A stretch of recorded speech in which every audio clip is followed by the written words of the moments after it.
Quelles sont les langues les plus proches du turc? Déjà, le turc fait partie de la branche oghuz des langues turciques, donc logiquement, elle est plus proche des langues du même groupe. Déjà, nous avons l'azerbaïdjanais, parlé en Azerbaïdjan.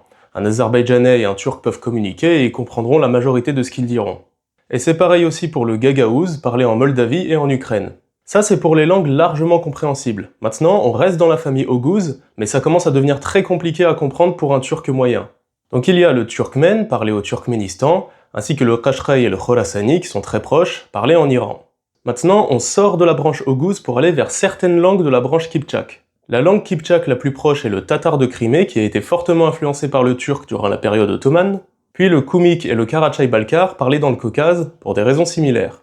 Cependant, la proximité avec ces trois langues est plus due à l'influence du turc qu'à une réelle proximité entre le turc et les langues kiptchak, puisque le turc est plus proche des langues karlouk, qui sont pourtant beaucoup plus éloignées géographiquement.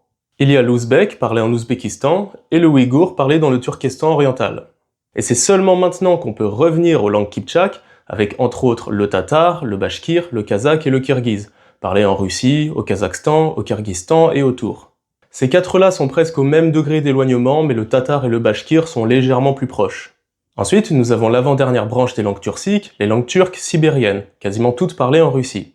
Dans ces langues-là, l'Altaï du Sud et le Touvain sont légèrement plus proches, puisqu'elles ont une influence des langues kiptchak mentionnées précédemment. Puis il y a le Sakha, ou Yakout, qui est fortement influencé par le mongol, et donc plus éloigné.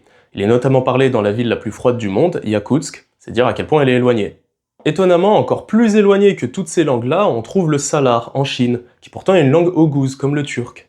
Mais le truc c'est que de par déjà son éloignement géographique des autres langues oghuz, elle est très différente, mais en plus elle a subi beaucoup d'influences étrangères, déjà des autres langues turciques, mais en plus du chinois et du tibétain. En tout dernier, nous avons le tchouvache, qui est pourtant bien plus proche géographiquement étant donné qu'il est parlé en Russie européenne. Mais c'est la plus éloignée de toutes les langues turciques, puisque c'est la dernière langue vivante de la branche ouïghour, qui s'est séparée très tôt des autres langues turques.